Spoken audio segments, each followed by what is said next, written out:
स्वागत है आप सबका मेरे YouTube चैनल सोदर डापर। अगर अभी तक आपने चैनल को सब्सक्राइब नहीं किया है तो प्लीज़ अभी चैनल को सब्सक्राइब कर लीजिए, क्योंकि आप इस चैनल से बहुत सारे बेनिफिट ले सकते हैं। जैसे कि अगर आप हायर एजुकेशन में पीएचडी एडमिशन या किसी भी हायर एजुकेशन एडमिशन के लिए देख रहे हैं, या फिर हायर एजुकेशन में आप फेलोशिप या स्कॉलरशिप के लिए ट्राई कर रहे हैं, या फिर आप रिसर्च की किसी भी इंफॉर्मेशन को लेना चाहते हैं, या फिर इसके अलावा आप कोई भी हायर एजुकेशन से रिलेटेड टीचिंग जॉब्स के लिए देख रहे हैं, चाहे वो असिस्टेंट प्रोफेसर हो या अदर जॉब हो, तो उन सब चीज़ों के लिए ये प्लेटफॉर्म बेस्ट प्लेटफॉर्म है। आपको तो उन सब चीज़ों के लिए यहाँ पर जो है अवेलेबल होते हैं रिसोर्सेज।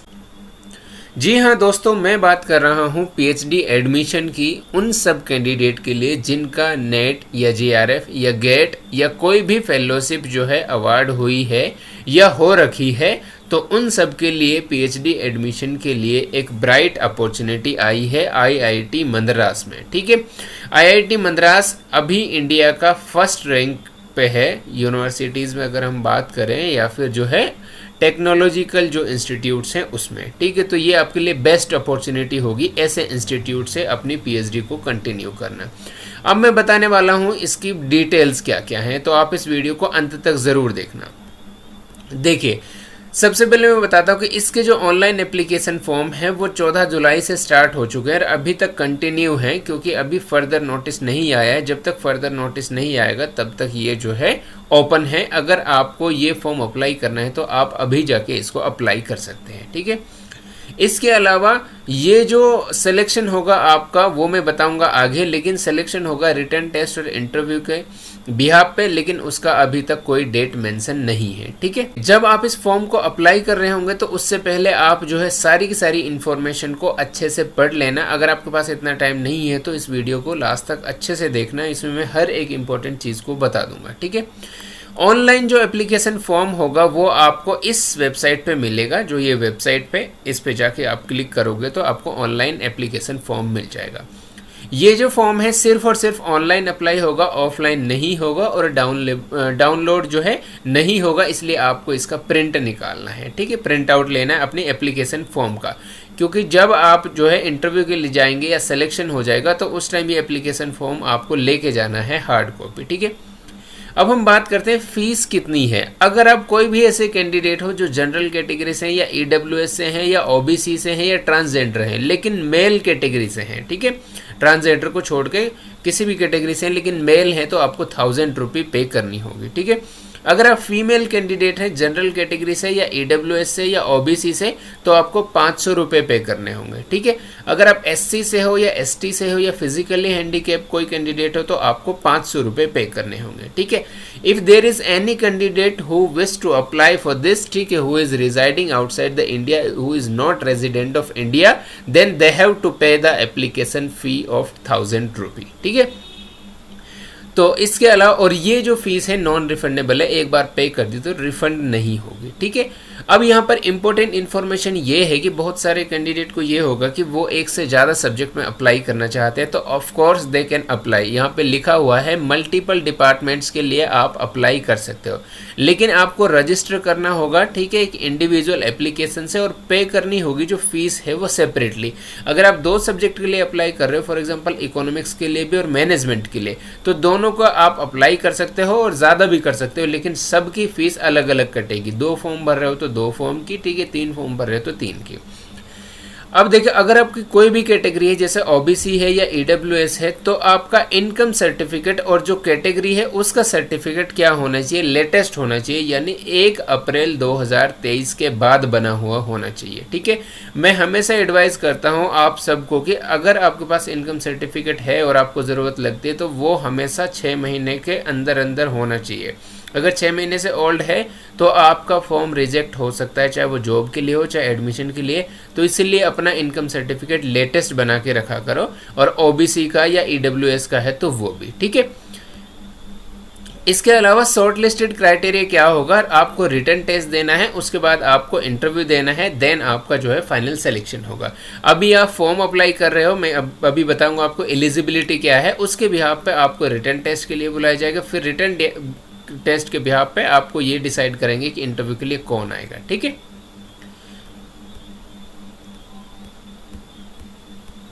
देखिए, इसके अलावा मैं बताता हूँ, जब आप यहाँ एडमिशन ले लेंगे तो आपको क्या क्या बेनिफिट मिलने वाले हैं। आपको फाइनेंशियल असिस्टेंट यानी फेलोशिप मिलेगी, ठीक है। बहुत सारे तरीके से फेलोशिप ले सकते हो। एक तरीका ये है कि आपको डिपार्टमेंट में 8 घंटे काम करना होगा और उसके लिए आपको फेलोशिप मिलेगी, ठीक है। दूसरा ये है कि जो फेलोशिप आपकी कंटिजेंसी की टाइप से होती है वो आपको मिल सकती है। तीसरा ये है कि आपको जो इंस्टीट्यूट है खुद की फेलोशिप देता है 31,000 रुपये, ठीक है। पहले 2 साल तक और अगले फिर 3 साल तक आपको 35,000 रुपये मिलता है, ठीक है। क्योंकि HRA इसलिए नहीं मिलेगा क्योंकि वहाँ पर आपको हॉस्टल फैसिलिटी मिलती है, ठीक है। इसके अलावा मैं बताता हूँ, अगर आपके पास किसी के पास JRF है, UGC JRF है या CISR JRF है या ये DBT फेलोशिप है या इंस्पायर फेलोशिप है या कोई और फेलोशिप है, तो वो फेलोशिप आप अप्लाई कर सकते हो। एक बार एडमिशन लेने के बाद तो आपको वो फेलोशिप मिलेगी, ठीक है। इसके अलावा एडमिशन विदाउट असिस्टेंस भी मिलेगा, यानी अगर आपको फेलोशिप नहीं चाहिए तब भी आपको ये क्या है मिलेगा, ठीक है। एडमिशन किसको मिलेगा? कैंडिडेट जो है कंसिडर किए जाएंगे एडमिशन के लिए PhD में भी और MS में भी without assistance, such as a part time. अगर आप पार्ट टाइम PhD करना चाह रहे हो यहाँ से, या आप फॉरेन नेशनल हो, ठीक है, जिनको ये नहीं चाहिए, तो उसके लिए भी जो है 4.1 सेक्शन में दिया हुआ, यानी अगर पार्ट टाइम PhD यहाँ ज्वाइन करते हैं तो आपको फेलोशिप नहीं मिलेगी लेकिन एडमिशन मिल जाएगा, ठीक है। अब सिलेक्शन क्राइटेरिया क्या है, जो मैंने पहले भी बताया आपको कि जो मिनिमम एलिजिबिलिटी है वो तो होएगी, वो मैं आगे बताने वाला हूँ आपको क्या है। लेकिन सबसे पहले आपको टेस्ट देना है, अपना फॉर्म भरोगे, फॉर्म के बिहाफ पे आपको क्या मिलेगा, टेस्ट में मतलब आप अपेयर होंगे कि नहीं रिटन टेस्ट में, ठीक है। वो आपका क्राइटेरिया के अकॉर्डिंग देखा जाएगा, शॉर्टलिस्ट आप हो रहे हैं कि नहीं हो रहे, जितनी सीट है उसके अकॉर्डिंग। फिर आपका इंटरव्यू होगा, देन उसके बाद आपका क्या होगा, सिलेक्शन होगा, ठीक है। सीट का रिजर्वेशन डेफिनेटली होगा आपका, ठीक है। जो आपका डिपार्टमेंट है, सिलेक्शन कमेटी है, वो आपका रिजर्वेशन करेगा किस बिहाफ पे, जो गवर्नमेंट ऑफ इंडिया में रिजर्वेशन मिलता है। जैसे EWS को जो है 10% मिलता है, इसी तरीके से 27% मिलता है OBC को, एंड सो ऑन, ठीक है, सबको मिलता है। तो वो आपका रिजर्वेशन यहाँ अप्लाई होगा, ठीक है। अब मैं बात करता हूँ कि आपको डॉक्यूमेंट क्या क्या चाहिए जब वेरिफिकेशन करोगे at the time of interview या एडमिशन के टाइम पे। एक तो आपको प्रिंट निकालना है अपना एप्लीकेशन फॉर्म का, जो आपने एप्लीकेशन फॉर्म ऑनलाइन अप्लाई किया था, जो मैंने ऊपर भी बताया था। इसके अलावा आपके जितने भी सेमेस्टर्स हैं मास्टर्स के, ठीक है, उनकी मार्कशीट या फिर ग्रेड कार्ड्स या फिर उनका प्रोविजनल सर्टिफिकेट या कंप्लीट जो है या डिग्री सर्टिफिकेट, वो आपको चाहिए, ठीक है।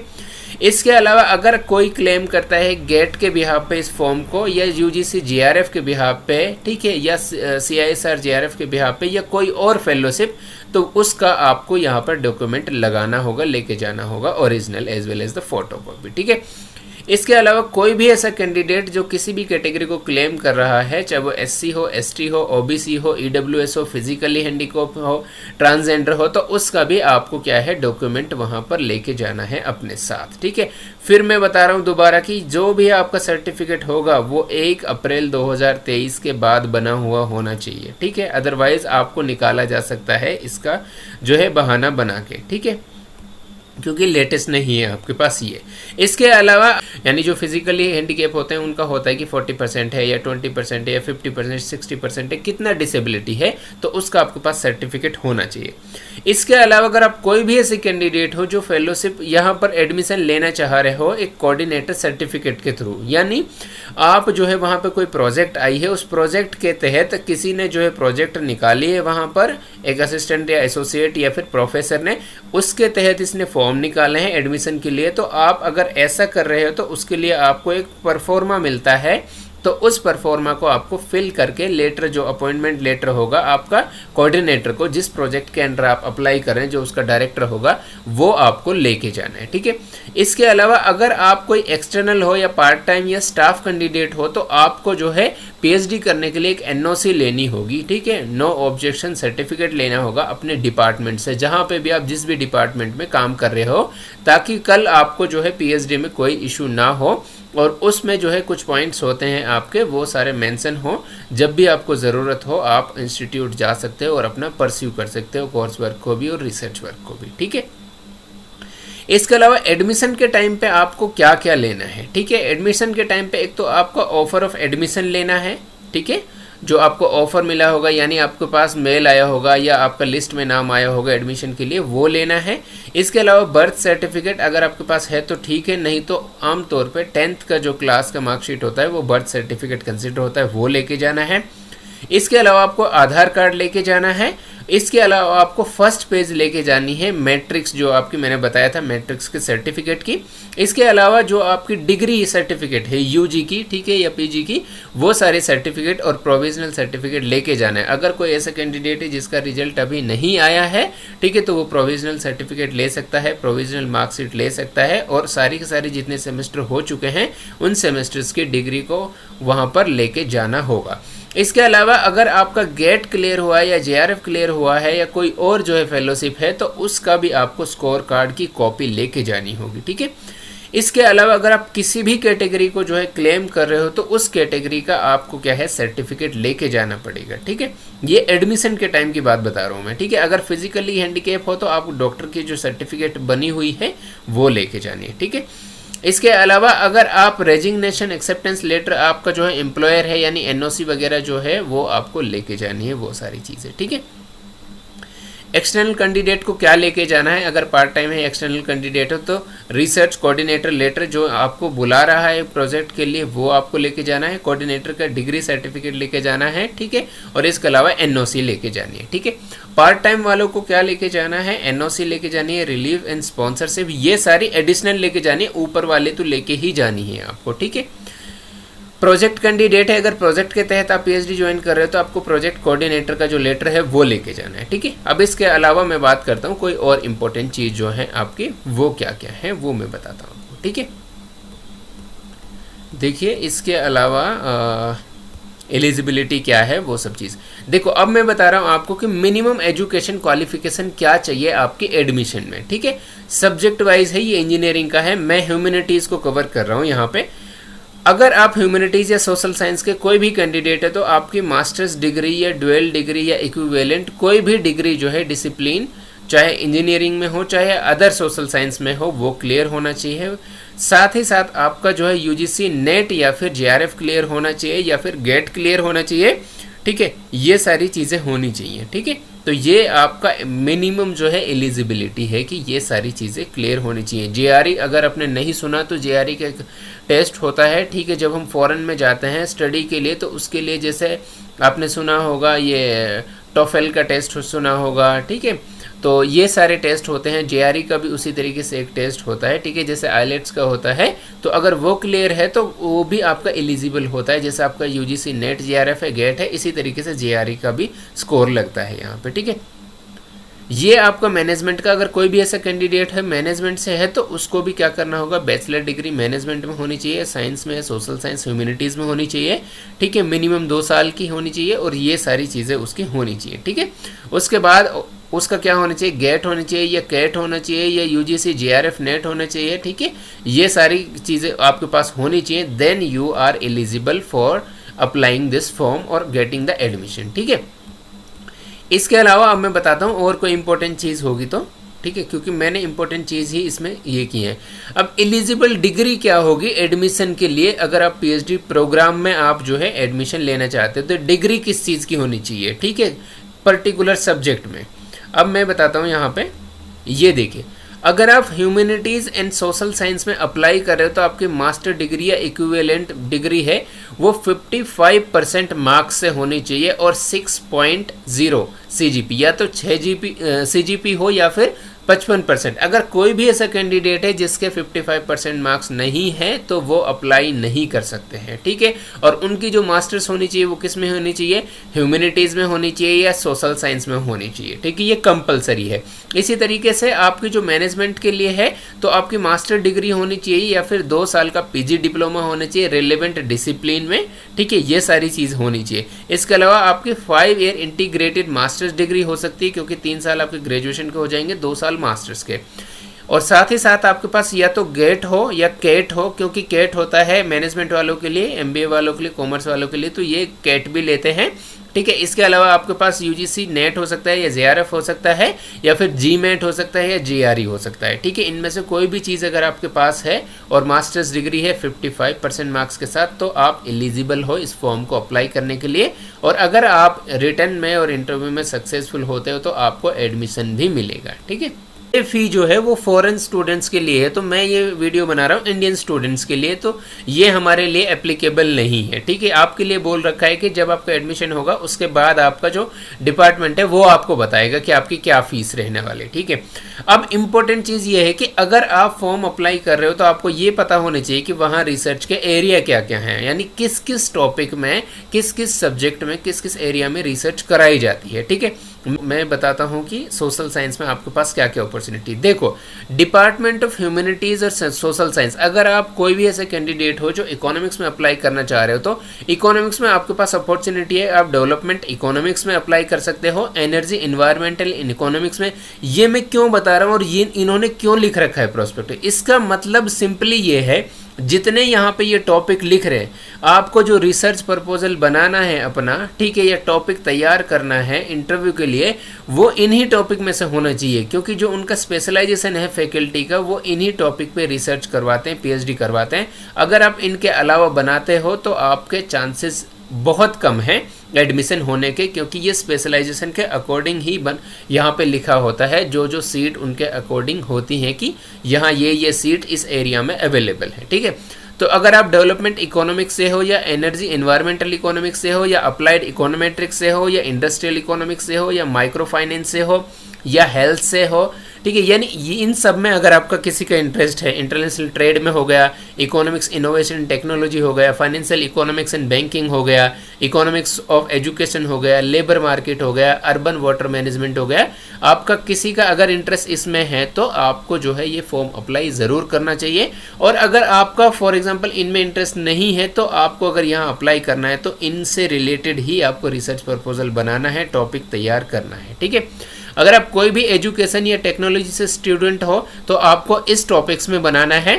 थ्योरी ऑफ लर्निंग हो गया, इंफॉर्मेशन कम्युनिकेशन हो गया, higher education, science and engineering education हो गया, इंजीनियरिंग एथिक्स हो गया। इसी तरीके से डेवलपमेंट स्टडीज़ के लिए है, जेंडर स्टडीज़ का हो गया, लेबर स्टडीज़ हो गई, या माइग्रेशन पे हो गया, या पॉवर्टी पे हो गया, सोशल एक्सक्लूजन पे, मार्जिनलाइजेशन पे, या गवर्नमेंट एंड डिसेंट्रलाइजेशन पे, या सोशल मूवमेंट्स पे, ये सारी चीज़ें, ठीक है। हिस्ट्री से कोई कैंडिडेट है तो मॉडर्न हिस्ट्री में कर सकते हो, हिस्ट्री ऑफ साइंस में कर सकते हो, टेक्नोलॉजी इन मेडिसिन में कर सकते हो, ठीक है, प्लांटेशन हिस्ट्री में कर सकते हो, ठीक है, मेडिसिन में कर सकते हो, सर्कुलेशन ऑफ नॉलेज इन सब में कर सकते हो।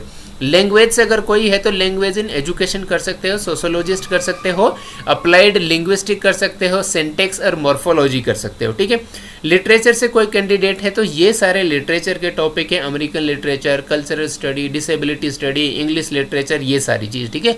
फिलोसफी से हो तो ये फिलोसफी के सारे टॉपिक हैं, पॉलिटिकल साइंस से हो तो ये सारे टॉपिक हैं, ठीक है, इनमें आप कोई भी चूज़ कर सकते हो। पब्लिक पॉलिसी से हैं तो ये सारे टॉपिक आपके पास अवेलेबल हैं, इनमें से किसी पे भी आप अपना टॉपिक तैयार कर सकते हो। सोशोलॉजी या एंथ्रोपोलॉजी में आपका इंटरेस्ट है, कोई भी ऐसे कैंडिडेट जिनकी मास्टर सोशोलॉजी या एंथ्रोपोलॉजी से है तो उनके पास ये सारे टॉपिक है रिसर्च प्रपोजल बनाने के लिए। या फिर अर्बन स्टडीज़ से आपका अगर इंटरेस्ट है तो अर्बन स्टडीज़ में ये है। तो इतने सारी अपॉर्चुनिटीज़ हैं आपके पास सोशल साइंस में और ह्यूमैनिटीज़ में, इकोनॉमिक्स में हो गया, एजुकेशन में हो गया, डेवलपमेंट स्टडीज़ में हो गया, हिस्ट्री में, लिंग्विस्टिक में, लिटरेचर में, फिलोसफी में, पॉलिटिकल साइंस में, पब्लिक पॉलिसी में, सोशोलॉजी में, अर्बन स्टडीज़ में, ये सारा। इसी तरीके से अगर आप कोई भी ऐसे कैंडिडेट हो जो मैनेजमेंट स्टडी से रिलेट करते हो, आपकी मास्टर्स मैनेजमेंट या कॉमर्स से हुई है तो आपके पास अपॉर्चुनिटी, आप फाइनेंस में जा सकते हो। फाइनेंस के ये सारे टॉपिक दे रखे हैं, इनमें से आप कोई भी चूज़ कर सकते हो। या इंफॉर्मेशन जो है सिस्टम में जा सकते हो, इंफॉर्मेशन सिस्टम के ये सारे टॉपिक हैं तो आप इनमें से भी किसी को चूज़ कर सकते हो। या इंटीग्रेटिव जो है मैनेजमेंट में जा सकते हो, ठीक है, इंटीग्रेटिव मैनेजमेंट के सारे ये हैं, ठीक है। इसके अलावा मार्केटिंग में किसी का इंटरेस्ट है तो मार्केटिंग में रिसर्च प्रपोजल बना सकते हो, क्वेश्चन अपना जो भी टॉपिक है वो तैयार कर सकते हो इनमें से किसी टॉपिक पे। या ऑपरेशन में जाना चाहते हो तो जैसे सप्लाई चेन हमने पढ़ा था 12th में, ठीक है, बिजनेस में, तो वो सारे चीज़ें हैं इसमें, तो उसमें आप जा सकते हो, ठीक है। इसके अलावा ऑर्गेनाइजेशनल बिहेवियर या एचआरएम, आपका इंटरेस्ट एचआरएम में है, ठीक है, ह्यूमन रिसोर्स मैनेजमेंट में, तो ह्यूमन रिसोर्स मैनेजमेंट से रिलेटेड बहुत सारे टॉपिक हैं, तो आप इनमें से कोई भी प्रिपेयर कर सकते हो। तो ये सारे के सारे आपके रिसर्च एरिया हैं जिनमें आप एक्सप्लोर कर सकते हो अपना, ठीक है। इसके अलावा मैं बताता हूँ अगर कोई और इम्पोर्टेंट इन्फॉर्मेशन है, ठीक है, तो वो मैं आपके साथ शेयर करता हूँ, ठीक है। अगर आपको इंटरडिसिप्लिनरी रिसर्च एरिया में इंटरेस्ट है तो ये सारे इंटरडिसिप्लिनरी रिसर्च एरिया हैं। यानी इंटरडिसिप्लिनरी रिसर्च का सिंपल मतलब अगर आपको नहीं पता, यानी ऐसा टॉपिक जो 2 सब्जेक्ट में आता है, यानी जैसे फॉर एग्जांपल इकोनॉमिक्स में भी आता है और साइंस में भी आता है, ठीक है। जैसे एनर्जी पे आप काम करें, एनर्जी एंड टेक्नोलॉजी, तो एनर्जी इकोनॉमिक्स में भी आता है और किस में आता है, टेक्नोलॉजी में। इसी तरीके से आपके पास ये सारे टॉपिक हैं जो आप इंटरडिसिप्लिनरी रिसर्च एरिया में एक्सप्लोर कर सकते हो। कंबस्शन हो गया, नैनो साइंस हो गया, ठीक है, सस्टेनेबिलिटी हो गया, कंप्यूटर इंजीनियरिंग हो गया, ठीक है, कंप्यूटेशन इंजीनियरिंग हो गया, बायो इंजीनियरिंग हो गया, एनर्जी टेक्नोलॉजी हो गया, बायोडाटा हो गया, सिक्योरिटी डिफेंस हो गया, मेडिसिन हेल्थ केयर हो गया। तो ये सारी चीज़ें हैं। अब आती है इम्पोर्टेंट बात। इम्पोर्टेंट बात यह है कि अगर आपको इंटरव्यू आता है तो इंटरव्यू के टाइम पे आपको ये वाला जो फॉर्म है ये आपको फिल करना है और फिल करके अपने साथ लेके जाना है। अगर आप पीएचडी के लिए अप्लाई कर रहे हो तो टिक करना है पीएचडी पे, एमएस के लिए अप्लाई कर रहे हो तो एमएस के, ठीक है। ये सारी डिटेल आपको फिल करनी है, आपकी जो भी पर्सनल डिटेल है, नेम हो गया, कैटेगरी कौन सी है आपकी, ठीक है, किस कैटेगरी में आप अप्लाई कर रहे हो, ठीक है, एडमिशन के लिए, पार्ट टाइम में, एक्सटर्नल में, एज स्टाफ या प्रोजेक्ट या नॉन एचटीआर है या एचटीआर है, ठीक है, आप कौन सा डिपार्टमेंट किस में ट्राई कर रहे हो, ठीक है, डेट ऑफ बर्थ क्या है, ईमेल आईडी क्या है। तो ये जो भी आपकी सारी बेसिक नीड्स हैं, ठीक है, इसकी वो सारी की सारी आपको फिल करनी है। कौन सी कैटेगरी है वो आपको बताना है, आपका जो गेट का स्कोर है वो क्या है, कब तक वैलिड है, या यूजीसी नेट जीआरएफ आपका निकला है तो वो कब निकला है, कब तक वैलिड है, वो सारी चीज़ें, ठीक है। आपकी मास्टर्स कहाँ से हुई है, उसकी यूनिवर्सिटी, उसका पासिंग ईयर क्या है, कितनी परसेंटेज बनी है आपकी, या आपका रिजल्ट अभी अवेटेड है, यानी लास्ट सेम के एग्ज़ाम दिए हैं आपने, ठीक है, लेकिन आपका गेट क्लियर है। खास तौर से ये मैं उन सब स्टूडेंट के लिए बोल रहा हूँ जिनका गेट क्लियर है, नेट यूजीसी नहीं है उनका क्लियर, ठीक है, तो उनके लिए ये इम्पोर्टेंट चीज़ है। अगर आपके पास कोई पेपर है, बुक है, पब्लिकेशन है, तो वो भी आपको यहाँ डालना है कि कितनी पब्लिकेशन है आपके पास, कहाँ पे है, ठीक है। ये उन सब स्टूडेंट्स को जो है फॉर्म फिल करना है। अगर आप पार्ट टाइम रजिस्ट्रेशन के लिए जा रहे हो, ठीक है, आपका इंटरव्यू आ गया, इंटरव्यू के टाइम पे एडमिशन आपको लेना है, तो पार्ट टाइम वालों को ये वाला परफॉर्मा फिल करना है, ठीक है। कोई भी ऐसा कैंडिडेट जो जॉब कर रहा है, उसके पास टाइम नहीं है, गवर्नमेंट या प्राइवेट, तो वो पार्ट टाइम ज्वाइन करना चाहता है, तो उसको ये परफॉर्मा फिल करना और अपने साथ लेके जाना है एडमिशन के टाइम पे, ठीक है।